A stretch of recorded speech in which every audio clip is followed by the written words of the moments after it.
Welcome to Abhinav Bharat. నేను అరవింద్. ఒక ప్రభుత్వ ఉద్యోగం అనేటువంటిది నిరుద్యోగికి మరియు విద్యార్థికి జీవిత ఆశయం. అలాంటిది ఏపీపీఎస్సీ ఉద్యోగం అంటే ఇంకా మీరే ఊహించుకోండి. అయితే అలాంటి ఏపీపీఎస్సీ గ్రూప్ 1 స్థాయి ఉద్యోగాల్లోనే నియామకాల్లో అవకతవకలు జరిగితే వారి పరిస్థితి ఏంటి? అయితే దీని గురించి పూర్తిగా ఈ వీడియో ద్వారా తెలుసుకునే ప్రయత్నం చేద్దాం. Andhra Pradesh public service commission APPSC చరిత్రలోనే అత్యంత క్లిష్టమైన న్యాయపరమైన చిక్కుల్లో చిక్కుకున్న రిక్రూట్మెంట్ ప్రక్రియలలో ఏపీపీఎస్సీ గ్రూప్ 1 2018 ఒకటి. ఫిబ్రవరి 2026 నాటికి ఈ వివాదం కేవలం మార్కుల మూల్యాంకనం విభేదాల స్థాయి నుండి ఉన్నత స్థాయి క్రిమినల్ ఇన్వెస్టిగేషన్ నేర విచారణ దశకు చేరుకుంది. ఒకసారి దీనికి సంబంధించినటువంటి పూర్తి వివరాలు చూసుకుంటే ఈ నోటిఫికేషన్ 2018 అయితే విడుదలైంది. మొత్తంగా 125 పోస్టులకు నోటిఫికేషన్ అయితే విడుదల చేశారు.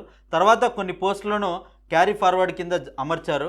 అయితే 2019లో ప్రిలిమ్స్ అయితే జరిగింది. 2020 డిసెంబర్లో మెయిన్స్ పరీక్షలు అయితే జరిగాయి. తుది ఎంపిక జాబితాను మే 2022లో ప్రకటించారు. ఈ రిక్రూట్మెంట్ పై వివాదం ప్రధానంగా మెయిన్స్ పేపర్ల మూల్యాంకనం చుట్టూ తిరుగుతుంది. మొదట పేపర్లను డిజిటల్ పద్ధతిలో అయితే దిద్దారు. దీనిపై అభ్యర్థులు కోర్టుకు వెళ్లడంతో హైకోర్టు ఆదేశాల మేరకు మళ్ళీ మాన్యువల్ అంటే చేత్తో వాల్యుయేషన్ అయితే చేశారు. ఫలితాల్లో భారీ తేడాలు అయితే కనిపించాయి. మొదటగా డిజిటల్ వాల్యుయేషన్ లో పాస్ అయిన వారిలో సుమారుగా 60% మంది మాన్యువల్ వాల్యుయేషన్ లో ఫెయిల్ అయ్యారని, ఇది పారదర్శకతపై అనుమానాలను అయితే పెంచింది. పేపర్ల మూల్యాంకనం ఏపీపీఎస్సీ కార్యాలయంలో కాకుండా గుంటూరులోని అంటే మంగళగిరి హైలాండ్ రిసార్ట్లో జరిగిందని ఆరోపణలు వచ్చాయి. ప్రస్తుతం ఈ కేసు క్లైమాక్స్ దశకైతే చేరుకుందనుకోవచ్చు. ఫిబ్రవరి 11, 2026న ఆంధ్రప్రదేశ్ హైకోర్టు ఈ వ్యవహారంపై సిట్ ప్రత్యేక విచారణ బృందం వేయాలని ఆదేశించింది. సిఐడి డీజీపీ నేతృత్వంలోని ఈ టీం మూల్యాంకనంలో జరిగిన అక్రమాలు, రికార్డుల తారుమారుపై విచారణ చేస్తుంది. ప్రస్తుతం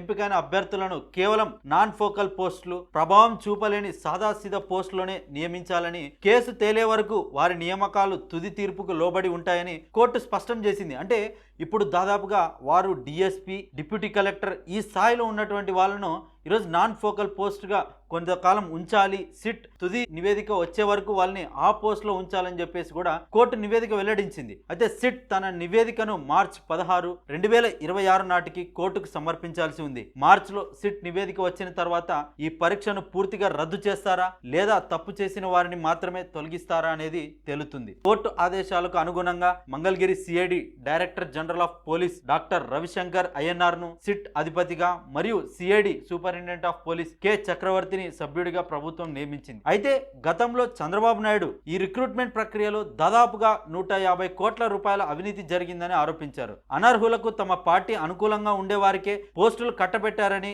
ఈ డబ్బు చేతులు మారిందని ఆయన వైఎస్ఆర్సీపీని విమర్శించారు. గత ప్రభుత్వ హయాంలో అంటే వైఎస్ఆర్సీపీ హయాంలో ఏపీపీఎస్సీ ఒక రాజ్యాంగబద్ధమైన సంస్థలా కాకుండా వైఎస్ఆర్సీపీ నాయకులకు మరియు వారికి అనుకూలమైన అధికారులకు రాజకీయ పునరావాస కేంద్రంగా మారిందని ఆయన మండిపడ్డారు. అప్పట్లో నిరుద్యోగుల జీవితాలతో ఈ సంస్థ ఆడుకుందని విమర్శించారు. ఈ కుంభకోణంలో ప్రధాన పాత్రదారులుగా అప్పటి APPSC chairman Gautam Sawang, secretary PSR Anjaneyulu ఉన్నారని చంద్రబాబు అప్పట్లో ఆరోపించారు. వారు కోర్టుకు తప్పుడు అఫిడవిట్లు సమర్పించారని, వారిపై కఠిన చర్యలు తీసుకోవడమే కాకుండా వారిని సర్వీస్ నుండి సస్పెండ్ చేయాలని డిమాండ్ చేశారు. అయితే చాలా మంది ఇప్పుడు చంద్రబాబు నాయుడును ప్రశ్నిస్తున్నారు. మీ ప్రభుత్వం వచ్చిన తర్వాత ఇన్ని నెలలు అయినా మీ ప్రభుత్వం ఎందుకు మాట్లాడట్లేదు అనేటువంటిది రాజకీయ నాయకులు మరియు విశ్లేషకులు చంద్రబాబు నాయుడుని ప్రశ్నిస్తున్నారు. అసలు గ్రూప్ 1 స్థాయిలో ఉన్న ఉద్యోగాలు పొందిన వారికి న్యాయం ఎక్కడా అంటూ కూడా ప్రశ్నిస్తున్నారు. నిరుద్యోగులపై ప్రభుత్వాలకు చిత్తశుద్ధి ఉందా అంటూ కూడా ప్రశ్నిస్తున్నారు. ఇందులో ప్రస్తుతం డిప్యూటీ కలెక్టర్, డిఎస్పీ స్థాయిలో ఉన్నటువంటి పదవుల్లో ఉన్నారు.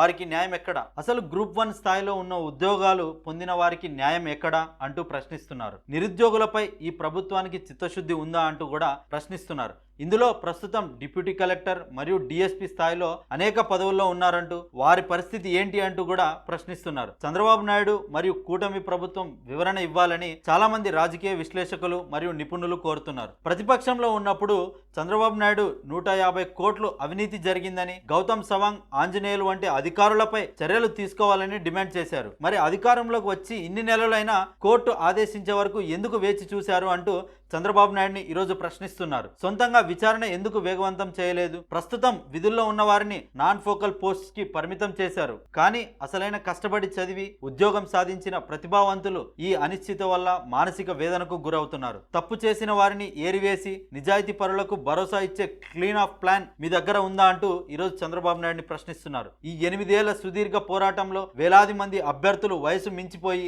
ఇతర ఉద్యోగాలకు అనర్హులయ్యారు. ఒకవేళ సిట్ నివేదిక తర్వాత ఈ పరీక్ష రద్దయితే ఆ అభ్యర్థులకు మీ ప్రభుత్వం ఇచ్చే భరోసా ఏంటి? వారికి ప్రత్యేకంగా ఏమైనా వెసులుబాట్లు కల్పిస్తారా అంటూ కూడా ఈరోజు కూటమి ప్రభుత్వాన్ని అందరూ కూడా ప్రశ్నిస్తున్నారు. ఏపీపీఎస్సీ ఒక రాజకీయ పునరావాస కేంద్రంగా మారిందని మీరు అప్పట్లో విమర్శించారు అంటూ ఈరోజు చంద్రబాబు నాయుడుని అడుగుతున్నారు. మరి ఇప్పుడు మీ హయాంలో అది ఒక పారదర్శకమైన రాజ్యాంగబద్ధ సంస్థగా పనిచేస్తుందని నిరూపించడానికి మీరు చేపట్టిన సంస్కరణలు ఏంటి అంటూ ఈరోజు ప్రశ్నిస్తున్నారు. వీటన్నిటికీ కూటమి ప్రభుత్వం మరియు చంద్రబాబు నాయుడు వివరణ ఇవ్వాల్సిన అవసరం ఉంది. అయితే వైఎస్ఆర్సీపీని కూడా ఈరోజు చాలా మంది ప్రశ్నిస్తూ ఉన్నారు. వీటికి వైఎస్ఆర్సీపీ కూడా వివరణ ఇవ్వాల్సి ఉంది. ఈ రిక్రూట్మెంట్ ప్రక్రియ అంతా వైఎస్ఆర్సీపీ హయాంలోనే జరిగింది కాబట్టి ప్రాథమిక బాధ్యత వైఎస్ఆర్సీపీదే అంటూ చాలామంది ప్రశ్నిస్తున్నారు. డిజిటల్ వాల్యుయేషన్లో పాస్ అయిన వారు మాన్యువల్ వాల్యుయేషన్లో చాలామంది ఫెయిల్ అవ్వడం అనేది అసాధారణం. ఈ స్థాయిలో వ్యత్యాసం రావడానికి కారణం ఏంటి? నిబంధనలు ఉల్లంఘించి ప్రైవేట్ రిసార్టుల్లో పేపర్లు దిద్దించారన్న